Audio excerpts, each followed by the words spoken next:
우리가 똑같이 철야기도에 참여해도 우리가 어떤 마음의 자세를 갖느냐에 따라서 크게 은혜 받는 사람이 있고 그렇지 못한 사람이 있습니다. 똑같은 시간에 마음을 어떻게 갖느냐가 참 중요합니다.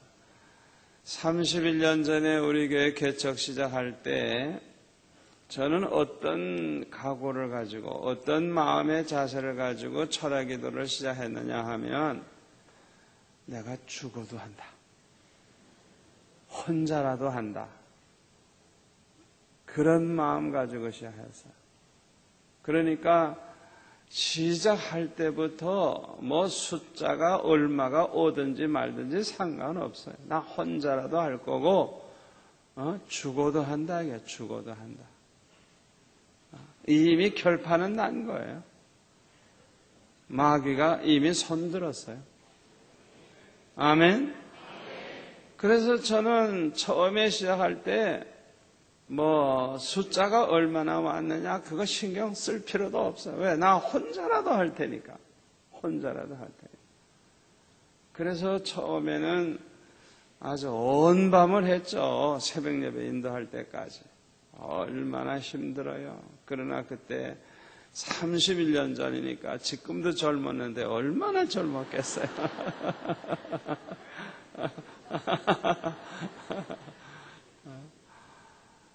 그래가지고 그렇게 각오를 가지고 시작을 했더니 오늘날 이렇게 수천 명이 모이는 철야기도회가 된 거예요. 아멘. 많은 분들은 조금 하다가 적게 모인다 그래가지고 포기를 해요. 그런데 저는 혼자라도 하겠다. 죽어도 한다 이게. 그런 각오 가지고 시작을 했더니 하나님이 이렇게 축복을 해주셨어요. 아멘. 박수까지 받을 줄을 몰랐는데 왜 제가 이 얘기를 하느냐. 여러분들이 오늘 밤 어떤 각오가 필요해요. 각오가 필요해요. 그러니까 여러분들이 이렇게 많이 나오셨는데 여러분들을 보면은 그 자세가 여러 가지예요. 여러 가지. 그냥 한번 나가보자. 그리고 나온 사람도 있고 그냥 얼떨결에 온 사람도 있고 또 고민이 있어서 특별히 기도할 일이 있어서 나오신 분도 있고 다양해요. 다양한데 중요한 것은 내가 하나님 앞에 내가 이 철야기도에 목숨을 걸겠다. 내가 이 철야기도를 통해서 내가 반드시 응답받고 반드시 내가 가정 문제, 직장 문제, 모든 문제를 해결하겠다고 하는 아주 그냥 마음의 그 각오, 아주 그냥 그 결단, 이게 필요해요. 아멘. 그러니까 똑같이 철야기도를 하지만 어떤 사람은 굉장히 은혜를 받고 굉장히 역사가 일어나는데 어떤 사람은 그렇지 못한데 그 마음가짐에 따라서 차이가 나는 거예요. 너무너무 안타까워요. 또 우리 교인들 중에 보면은 기도해야 될 분들이 많은데 아마 지금 TV 보고 앉았을 거예요. TV 극장 앞에서 아마 밤 12시까지 보다가 자겠지. 그러니까 여러분들이 이 자리에 나온 것 자체가 하나님의 은혜요 축복입니다. 여러분들을 이 자리에 인도하신 분이 성령이십니다. 여러분들에게 하나님의 계획이 있습니다. 계획이 있어요. 여러분들을 통해 영광 받으시려는 계획이 있습니다. 여러분들을 축복하시고자 하시는 계획이 있습니다.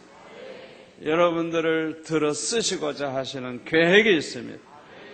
아멘. 그래서 저와 여러분이 이 믿음으로 하나님께서 계획을 가지시고 나를 인도하셨다는 것을 믿고 내가 생각하는 것보다 하나님은 더 큰 축복을 준비하시고 더 큰 계획을 준비하시고 나를 인도하신다는 걸 믿으시고 아주 꾸준히 그냥 끈기 있게 기도하시기를 축원합니다.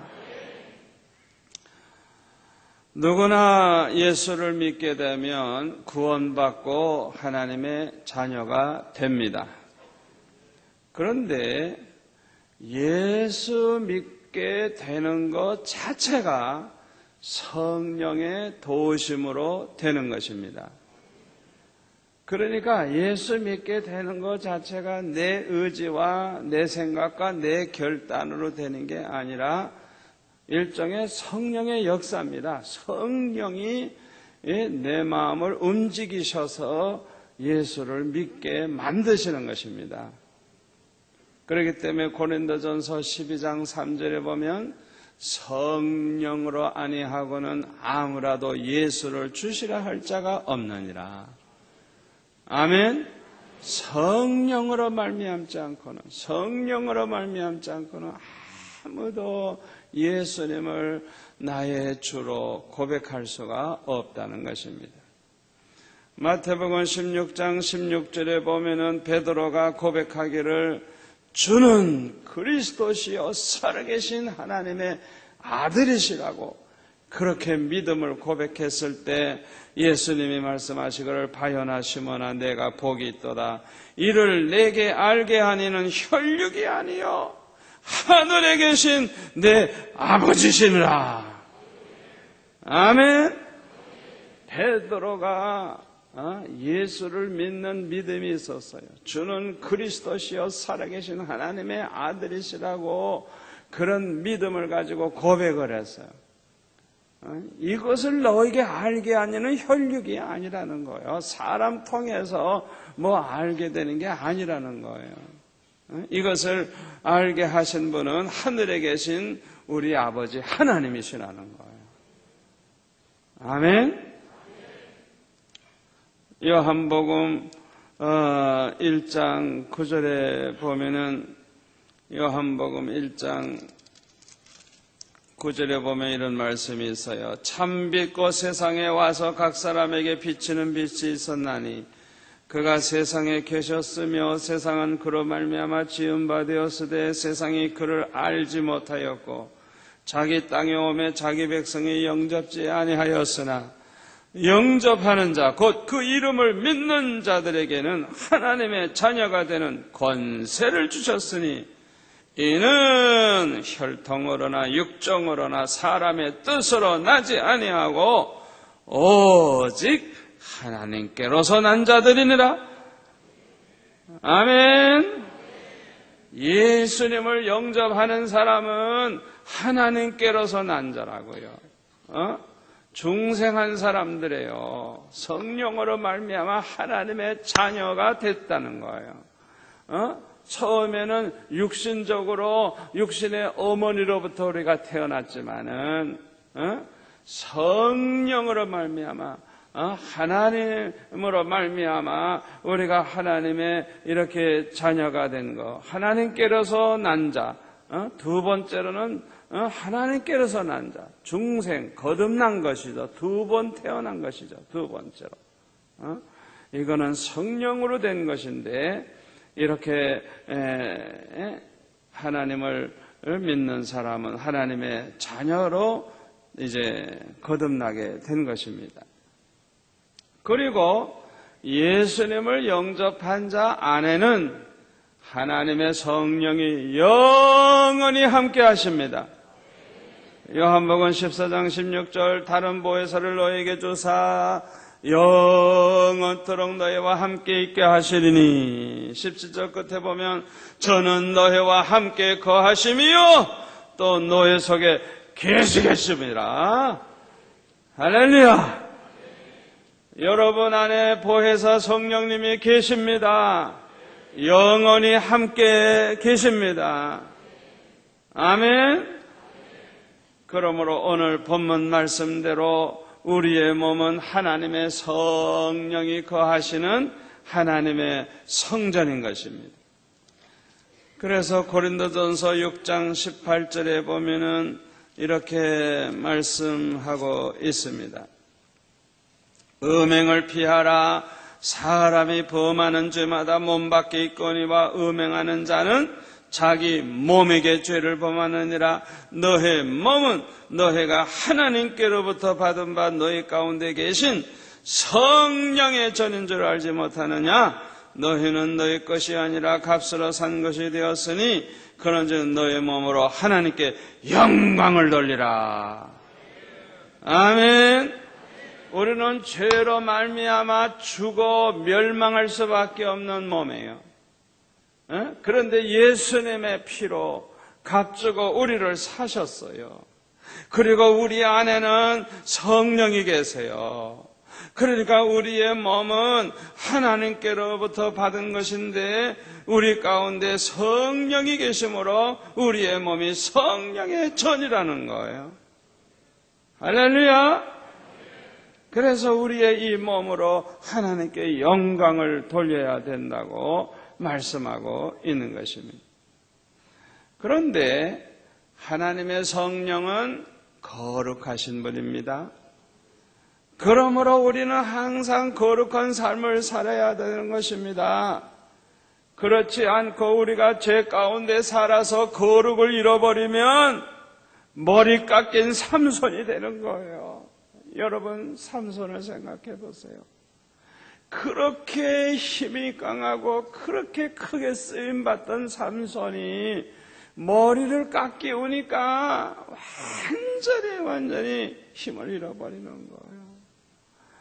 그래가지고 두 눈을 뽑히우죠. 쇠사슬에 묶이죠. 그 다음에 맷돌이나 돌리죠. 조롱을 받죠. 그러다가 마지막에 머리가 다시 자라남으로써 그 원수들과 함께 그냥 죽어버리죠. 마지막을 그렇게 보내는 거예요. 그러니까 우리 예수 믿는 사람들이 좀 잘 들으세요. 예수 믿는 사람들은 우리 안에 성령, 거룩한 영이 계시라고요. 성령이 계시라고요. 그렇기 때문에 우리는 경건을 생명과 같이 알고 살아야 되는데, 그 삼손이 기생 무릎이나 베고 눕고 잠을 자다가 머리를 깎이었는데, 경건을 잃어버리면 머리 깎인 삼손이 되는 거예요. 마귀의 밥이 되어 죄의 종이 되어 하나님 영광 가리우다가 멸망하게 되는 거예요. 그래서 고린도전서 3장 17절에 보면 누구든지 하나님의 성전을 더럽히면 하나님이 그 사람을 멸하시리라. 하나님의 성전은 거룩하니 너희도 그러하니라. 여러분, 이 말씀을 그냥 읽고 지나가면 안 돼요. 안 돼요. 안 돼요. 그러므로 우리는 경건을 생명과 같이 지켜야 됩니다. 우리가 이 죄 많은 세상에서 거룩하게 경건하게 그렇게 살려고 애를 써보세요. 하나님이 그냥 얼마나 기뻐하시고 얼마나 귀하게 여기시고 그 사람을 그냥 얼마나 하나님이 귀하게 쓰시는지 몰라요. 아멘. 여러분, 오늘 밤 이제 나오신 분들 어떻게 살다가 왔는지 한번 생각해 보세요. 한번 생각해 보라고요. 우리가 예수 믿어 구원받았다 그래서 아무렇게나 살아도 되는 줄 알고 세상에 나가면 세상과 똑같이 살고 교회에 오면 또 교인으로 살고 그렇게 살면 안 되는 거예요. 안 되는 거예요. 그런데 문제는 우리가 살고 있는 이 세상이 거룩하지 못한 세상이라는 거예요. 이 세상이 소돔 고모라와 같아요. 지금은 소돔 고모라보다 더해요. 그러니까 보는 것마다 그냥 죄악이고 듣는 것마다 죄악이고 우리가 접하는 것마다 얼마나 죄악된 게 많은지 몰라요. 이런 세상에서 우리가 어떻게 거룩하게 살 수 있겠어요? 이거는 쉬운 일이 아닌 것입니다. 너무너무 어려운 것입니다. 그러므로 우리는 이 문제에 대한 해결책을 우리가 찾아야 돼요. 오늘 밤 3가지. 우리가 이 죄 많은 세상에서도 거룩하게 살기 위해서는 어떻게 해야 될 것인가?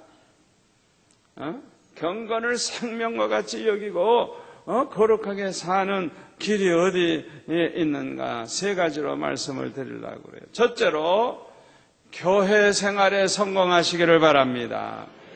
교회 생활에 성공을 해야 돼요. 우선 교회 출석을 잘해야 돼요. 여러분, 교회하고는 찰싹 붙어 있어야 돼요. 아멘. 예수님은 교회 머리가 되시고 우리는 주님의 몸된 교회에 우리는 식구들인데 우리가 교회에 딱 붙어 있어야 돼요. 포도나무 가지는 포도나무에 딱 붙어 있어야 살지 떨어지면 죽는 거예요. 떨어지면 죽어. 요한복음 15장에 보면은 이런 말씀이 있죠. 요한복음 15장 1절에 보면은 내가 참 포도나무요 내 아버지는 그 농부라. 예수님이 참 포도나무라는 거예요. 그러면서 4절에 보니까 내 안에 거하라 나도 너희 안에 거하리라. 가지가 포도나무에 붙어있지 아니하면 절로 가시를 맺을 수 없음같이 너희도 내 안에 있지 아니하면 그러하리라. 나는 포도나무요 너희는 가지니 저가 내 안에 내가 저 안에 있으면 이 사람은 과실을 많이 맺나니 나를 떠나서는 너희가 아무것도 할 수 없음이라. 여러분, 이거 얼마나 중요한 말씀인 줄 알아요? 교회를 떠나는 건 예수님 떠나는 거예요. 예수님이 교회 머리가 되시기 때문에, 교회는 주님의 몸된 교회이기 때문에 교회를 떠나면 예수님 떠나는 거예요. 절대로 떠나면 안 돼요. 붙어 있어야 되는 거예요. 붙어 있어. 그냥 내가 아무리 믿음이 부족하고 바르게 못 살고 있고 문제가 많고 고민이 많아도 죽어도 교회에 붙어 있어야 되는 거예요. 아멘. 교회를 떠나면 죽어요. 교회를 떠나면 죽어요. 제 친구 중에 하나가 우리가 고등학교 1학년이 딱 됐을 때 그 어머니가 그 아들 하나만 낳았어요. 굉장히 부잣집인데 그 집안이 망해가지고 아주 가난하게 사는 집안인데 글쎄 이 아들 하나밖에 못 낳았는데 이 아들을 얼마나 귀하게 키우는지 너무너무 그냥 귀하게 키우는데 이 아들을 그냥 어떻게 해서든지 세상적으로 출세해서 아주 그냥 다시 한번 가문을 일으키려고 하는 그런 욕심이 그 어머니에게 있어요. 그 어머니가 굉장히 똑똑한 분이고 그 아버지는 너무 부잣집에서 그냥 이렇게 자라나가지고 아주 그냥 그 재산도 유지 못하고 가문도 유지 못하고 망한 아버지예요. 무능한 아버지. 그러니까 그 어머니가 얼마나 속상해서. 그러니까 이 아들만은 그냥 아주 잘 키우려고. 그런데 믿음이 좀 부족하셔가지고 이 어머니 집사님이 아들 보고 하는 얘기가 야, 너 이제 고등학교 3년 동안은 교회 나가지 마라. 서울 법대 들어간 다음에 그 다음에 교회 나가도 된다. 그래가지고 3년 동안을 교회를 안 보내는데 이 아들은 또 효자예요, 효자. 그러니까 어머니 말에 순종을 했어요. 주 안에서 순종해야 되는데 주 밖에서 순종한 거.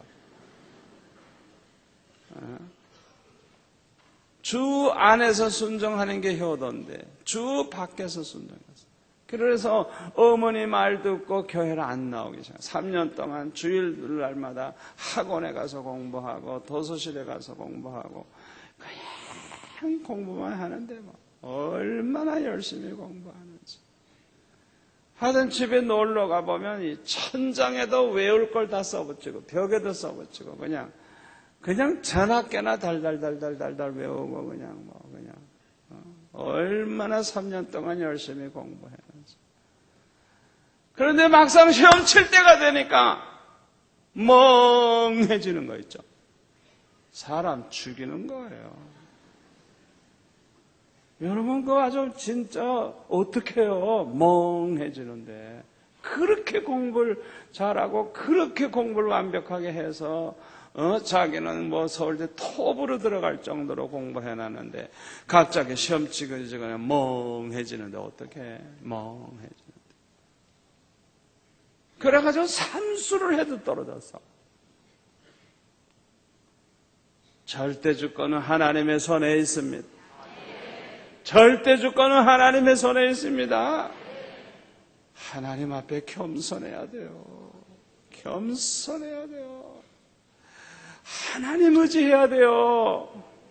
아멘. 우리가 노력은 하지만 생사하복은 하나님의 손에 있어요. 여러분 가운데 지금 고3 아이들 공부시키느라고 주일날 교회도 잘 안 보내고 주여 서울대학 보내주세요. 웃기지 말라고요.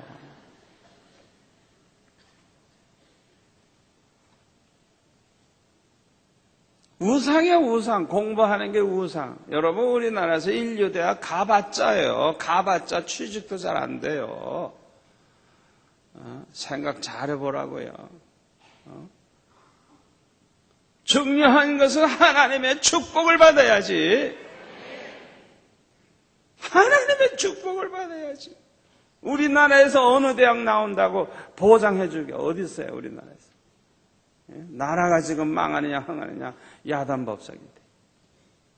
정신 바짝 차리라고요. 우리 예수 믿는 사람들이 그래 이 세상의 명예와 이 세상의 물질과 이 모든 걸 우상으로 생각하고 그냥 그거에 매여서 애들 보고 주일날 교회 가는 것까지 그냥 못 가게 하고 그냥 주일날 교회 가면 뭐 그냥 시간이 아까워서 벌벌 떨고 그런 어리석은 짓 하면 안 돼요.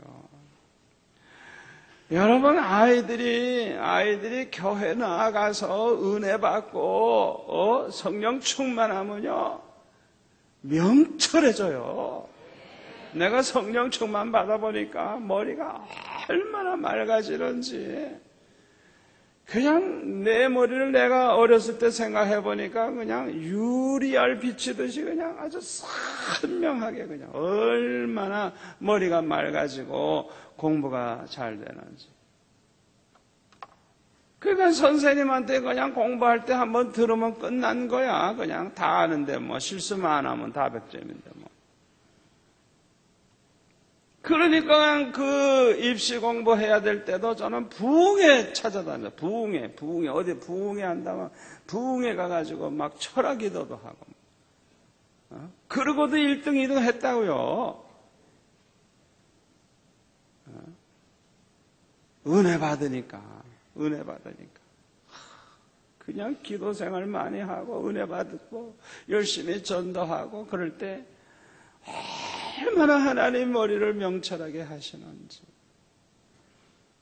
그래서 저는 선생님 뭐 밤낮 술 잡수느라고 점심 나가면 2시간씩 있어야 와요. 그러면 어떡해? 한 30분 애들 놀고 나서 들어오면 내가 공부시켜야지 어떡해? 선생님 술만 잡수니까.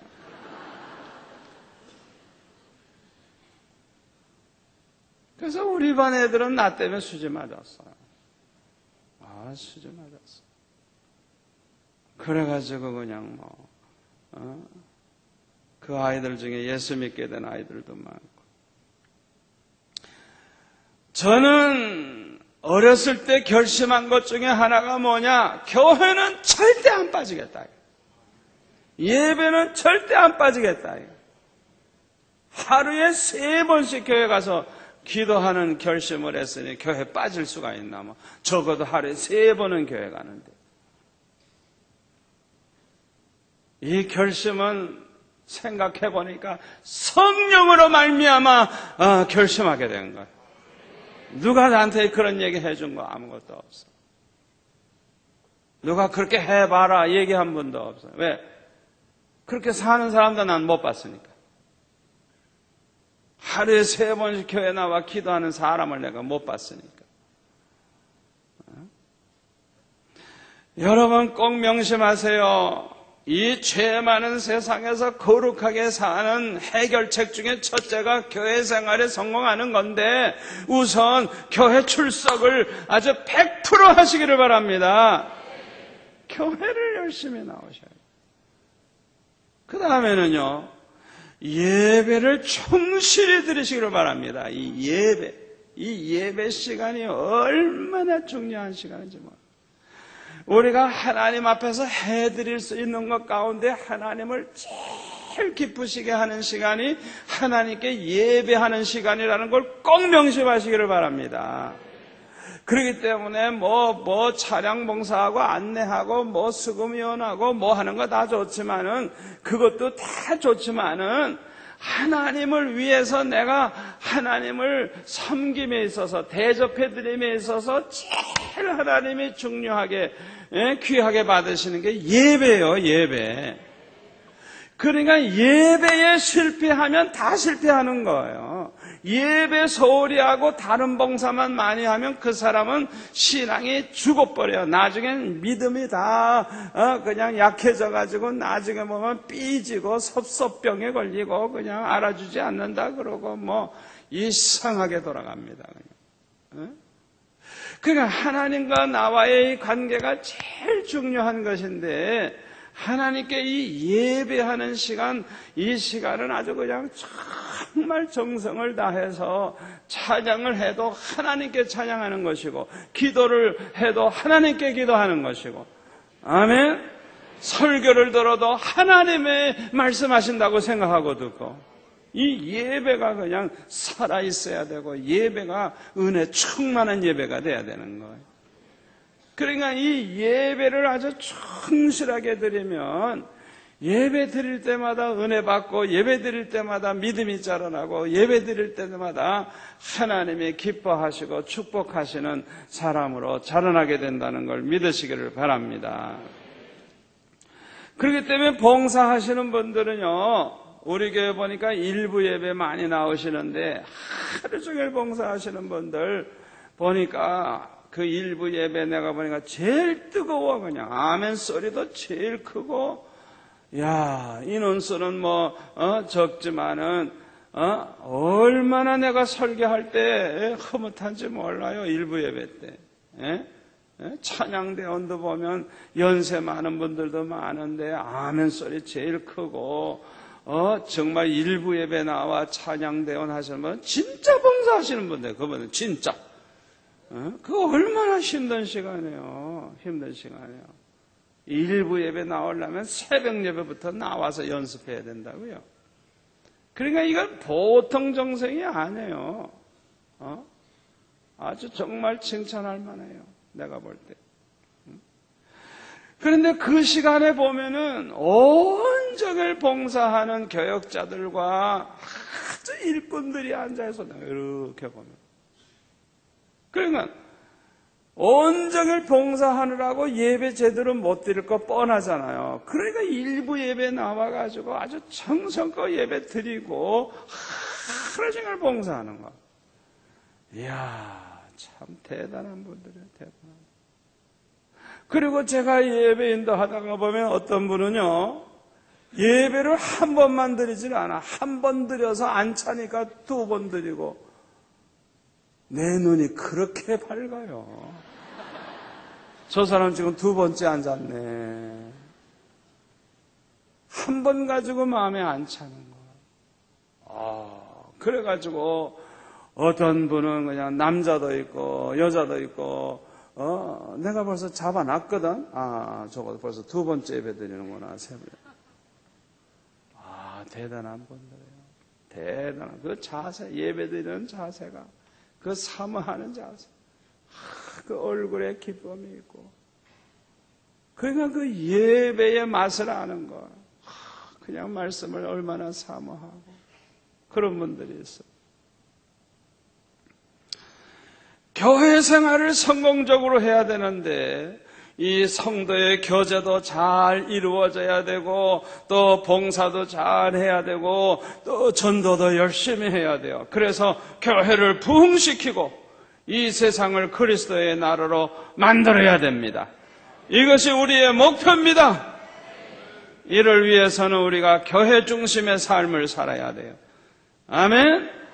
교회 중심의 삶.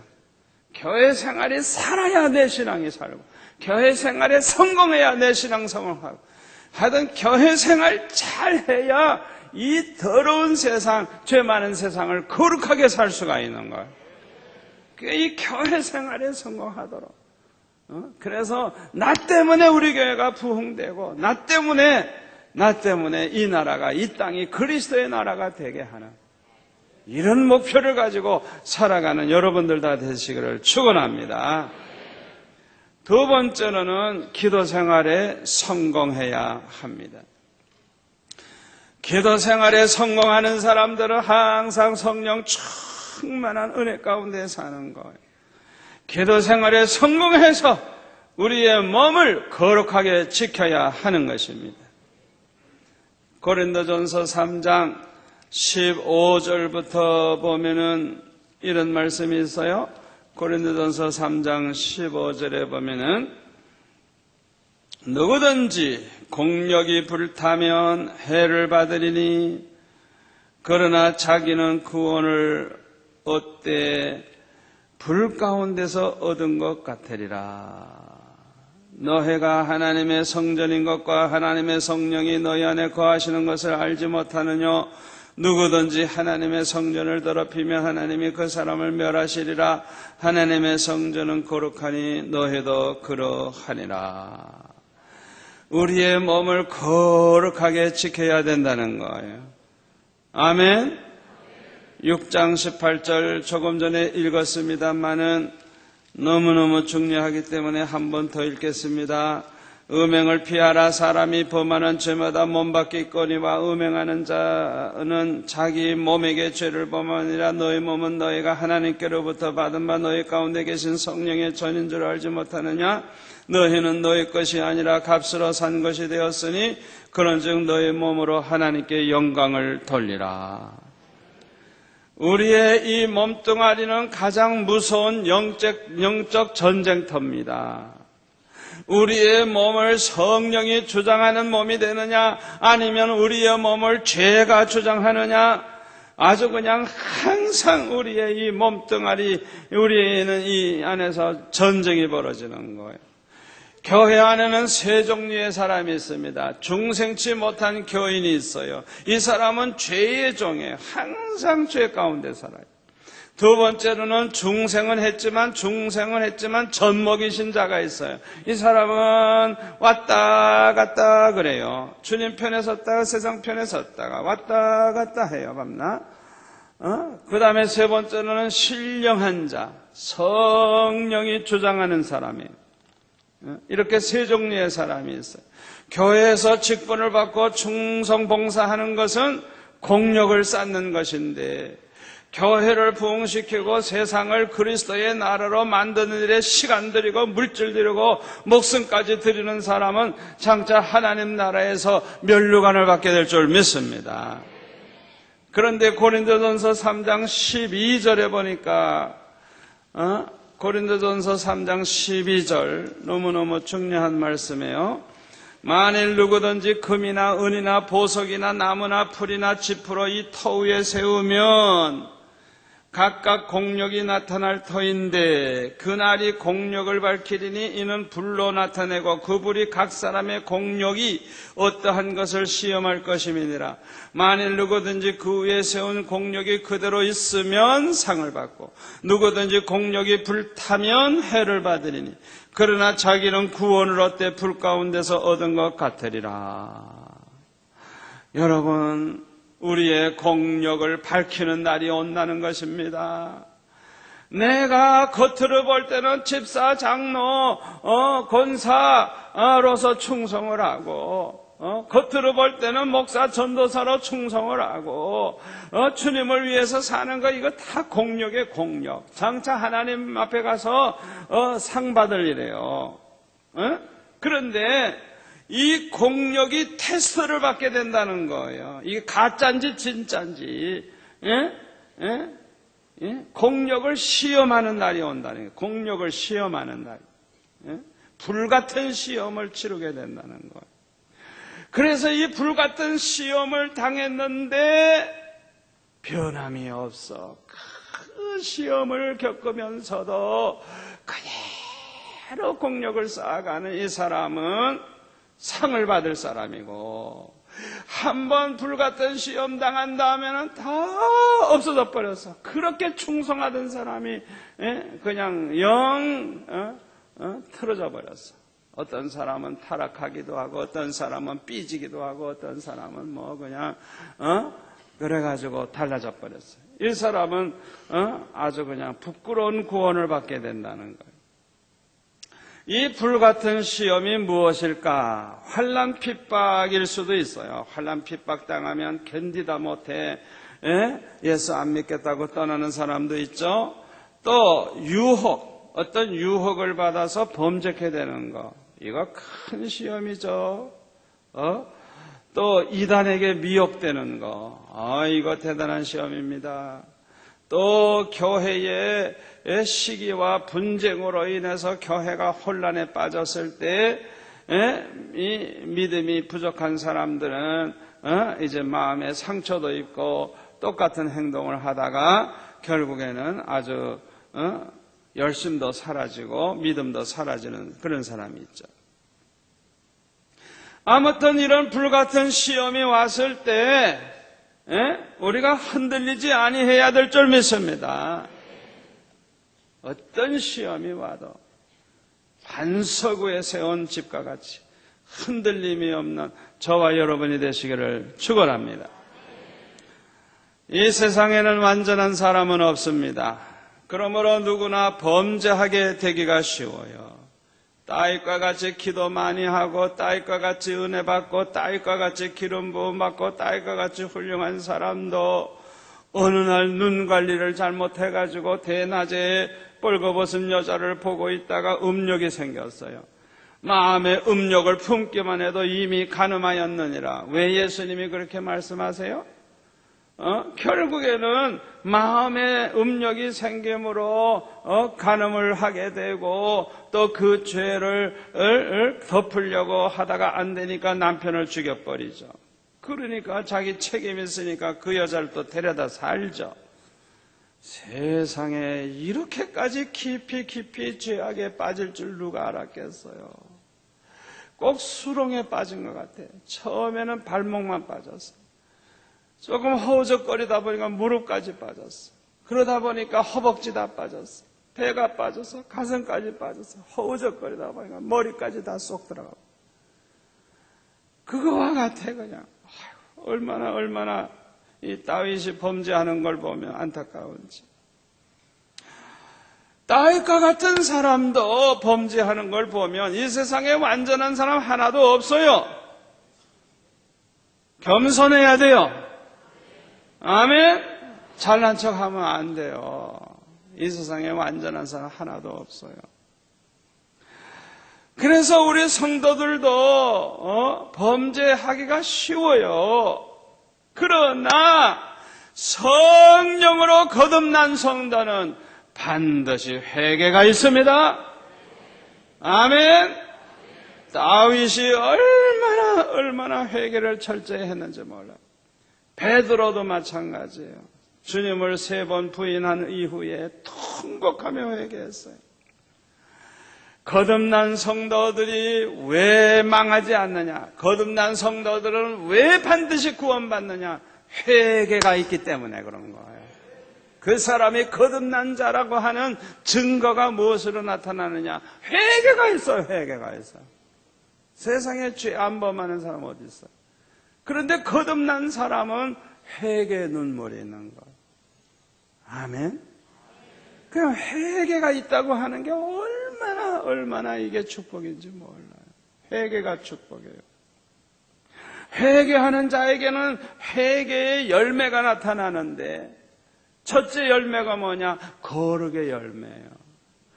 회개를 철저히 하면 할수록 거룩해져요. 그릇을 씻으면 씻을수록 깨끗한 그릇이 되는 것과 같아요. 회개는 그릇을 씻는 작업과 같은 거. 우리가 하나님 앞에 철저히 회개할수록 거룩한 그릇이 되는 거예요. 아멘. 두 번째 열매는 뭐냐? 겸손해져요. 진짜 회개한 사람은 겸손해요. 자기가 얼마나 큰 죄를 범한 인간이라는 걸 알기 때문에 겸손해요.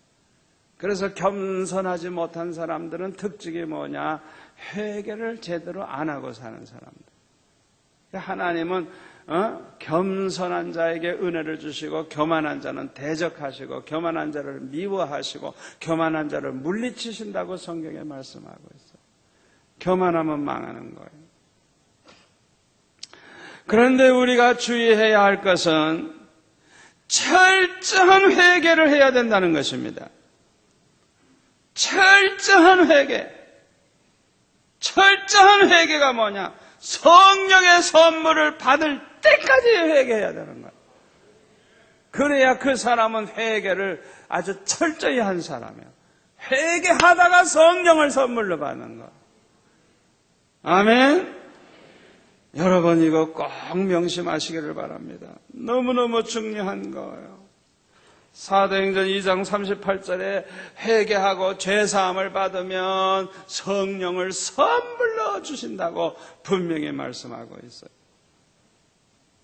그렇기 때문에 우리가 회개하다가 성령의 불을 받게 되면 이것은 죄사함 받은 증거예요. 내가 거룩한 자가 됐다는 증거예요.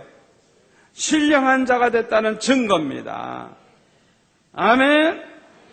이런 사람에게는 어떤 변화가 일어나는 줄 압니까? 죄를 범한 것이 너무 부끄럽고 너무너무 마음이 아프고 그냥 죄 지은 내가 밉고 죄가 밉고 그 다음에 죄를 그냥 아주 그냥 보기도 싫어하고 생각하기도 싫고 죄를 멀리하게 되는 이런 변화가 일어나서 정말 거룩하게 살 수 있는 새 사람이 되는 거예요. 아멘. 이렇게 철저한 회개를 하지 않는 사람은요, 마치 개가 토한 걸 다시 먹듯이 또다시 죄를 범하게 되고 또다시 죄를 범하게 되고 회개했다가 또다시 죄를 범하게 그렇게 돼요. 성령의 선물을 받지 못했기 때문에 죄를 이길 힘이 없어요. 그래서 그냥 여전히 죄의 종노릇을 하며 살게 되는 것입니다. 이 젖먹이 신자들의 특징이 그래요. 이 자리에도 젖먹이 신자들이 보이네요, 내 눈에. 내가 안 따라다녀도 다 알아. 젖먹이들이 있어. 교회에서는 그렇게 봉사하고 하면서도 아직도 술을 끊지 못하고 아직도 담배도 못 끊고 아직도 옛버릇이 그냥 남아있어서 고스톱을 치고 포르노 영화나 보려고 그러고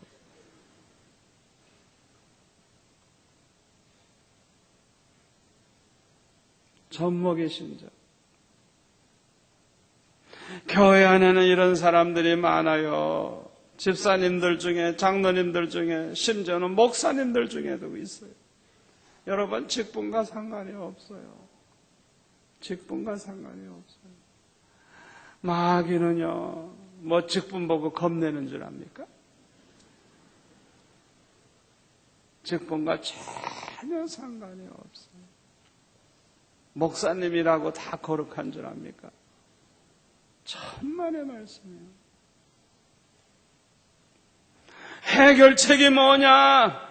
철저한 기도 생활을 통해서 기도 생활에 성공하는 것입니다. 그래서 항상 기도 생활에 그냥 힘쓰는 거예요. 그냥. 그래가지고 성령 충만한 가운데 사는 거예요. 새벽 기도마다 나오시기 바랍니다. 새벽에 못 나오면 9시 기도에 나오시기 바랍니다. 이 철야 기도에도 나오시기 바랍니다. 그래서 그냥 기도 생활에 성공을 하면 자연히 회개도 철저히 하게 되고 이 기도하다 보면 성령이 역사하시고 성령이 도와주시고 성령이 인도하시고 아멘. 이 기도 생활은 나를 경건하게 만들어주는 거예요. 기도 생활에 성공하지 못하는 사람은 신앙생활에도 성공할 수가 없어요. 기도 생활에 성공해야 경건하게 살 수가 있어요. 세상을 이기고 죄를 이기고 마귀를 이기고 시험을 이기고 유혹을 이기고 승리할 수가 있는 것입니다. 다니엘처럼 하루에 3번씩 기도한 이 다니엘처럼 저와 여러분도 그냥 작정해서 하루에 1번도 적고 2번도 적고 3번도 적고 아예 작정하고 아주 그냥 날마다 기도 생활에 성공하시기를 축원합니다. 3번째 마지막 해결책은 말씀 안에서 사는 거예요. 말씀 안에서. 요한복음 15장 7절에 보면은 너희가 내 안에 거하고 내 말이 너희 안에 거하면 무엇이든지 원하는 대로 구하라. 그리하면 이루리라. 10절 내가 아버지의 계명을 지켜 그의 사랑 안에 거하는 것 같이 너희도 내 계명을 지키면 내 사랑 안에 거하리라. 14절 너희가 나의 명하는 대로 행하면 곧 나의 친구라. 14장 21절 나의 계명을 가지고 지키는 자라야 나를 사랑하는 자니 나를 사랑하는 자는 내 아버지께 사랑을 받을 것이요 나도 그를 사랑하여 그에게 나를 나타내리라. 23절 예수께서 대답하여 가라사대 사람이 나를 사랑하면 내 말을 지키리니 내 아버지께서 저를 사랑하실 것이요 우리가 저에게 와서 거처를 저와 함께 하리라. 아멘. 여러분 말씀을 열심히 듣는 자 되시기를 바랍니다. 말씀을 읽으시는 분이 되시기를 바랍니다. 말씀을 공부하시기를 바랍니다. 말씀을 암송하시기를 바랍니다. 말씀을 묵상하시기를 바랍니다. 그런데 한 가지 더 중요한 게 뭐냐? 말씀대로 순종하시기를 바랍니다. 이 6번째 이게 제일 중요한 거예요. 내가 그 말씀대로 순종하며 사는 거. 이거는 하나님이 함께 하시고 형통의 복을 받고 되고 그 열매가 나타나는데요. 얼마나 하나님이 은혜를 주시고 축복을 주시는지 아주 너무나도 놀라운 일이 일어나요. 로마서 10장 17절에 보면 믿음은 들음에서 나고 들음은 그리스도의 말씀으로 말미암느니라. 말씀을 많이 들으시기를 바랍니다. 요한계시서 1장 3절 이 예언의 말씀을 읽는 자와 듣는 자들과 그 가운데 기록한 것을 지키는 자들이 복이 있나니 때가 가까움이라. 열심히 읽으시고 열심히 들으시고 그 가운데 기록한 말씀대로 지키며 살아가시기를 바랍니다. 시편 1편에 보면은 복 있는 사람은 악인의 꾀를 쫓지 아니하며 죄인의 길에 서지 아니하며 오만한 자의 자리에 앉지 아니하고 오직 여호와의 율법을 즐거워하여 그 율법을 주야로 묵상하는 자로다. 저는 시냇가에 심은 나무가 시절을 쫓아 과실을 맺으며 그 잎사귀가 마르지 아니한 같으니 그 행사가 다 형통하리로다. 아멘. 하나님의 말씀을 즐거워하고 그 말씀을 주야로 묵상하고 그 말씀대로 살아보세요. 시냇가에 심은 나무처럼 과실을 맺으면서 모든 행사가 형통하는 복을 받는다는 거예요. 여호수아 1장 7절 8절에 보면은 오직 너는 마음을 강하게 하고 극히 담대히 하여 나의 종 모세가 내게 명한 율법을 다 지켜 행하고 좌로나 우로나 치우치지 말라. 그리하면 어디로 가든지 형통하리니 이 율법책을 내 입에서 떠나지 말게 하며 주야로 그것을 묵상하여 그 가운데 기록한 대로 다 지켜 행하라. 그리하면 내 길이 평탄하게 될 것이라. 내가 형통하리라. 할렐루야. 여러분, 우리가 이 더러운 세상에서 거룩하게 사는 길은 3가지밖에 없어요. 첫째로는 교회 생활에 성공하고, 2번째로는 기도 생활에 성공하고, 3번째로는 말씀 안에서 사는 거예요. 매일 말씀을 읽고 묵상하고 말씀대로 순종하면서 살고 말씀의 은혜 가운데 살고 그러면 세상을 이깁니다. 죄를 이깁니다. 마귀를 이깁니다. 하나님이 함께 하십니다. 세상에 빛과 소금이 되고요. 교회 부흥을 가져오고요. 세상을 그리스도의 나라로 만드는 자가 됩니다. 주 앞에 설 때는 생명의 면류관을 쓰게 될 것입니다. 이 모든 것은 오직 성령의 은혜 가운데 살 때 이루어지는 것입니다. 왜 교회 생활에 성공하고 기도 생활에 성공하고 왜 말씀의 은혜 가운데 살아야 되느냐? 그래야 우리는 항상 성령의 은혜 가운데 살게 되기 때문에 우리는 이 험악한 세상, 죄 많은 세상에서 거룩하게 살게 되고 하나님이 함께 해주심으로 형통의 복을 누리고 날마다 하나님과 동행하면서 살면서 간증거리가 날마다 생기는 그런 성도들이 될 줄로 믿습니다.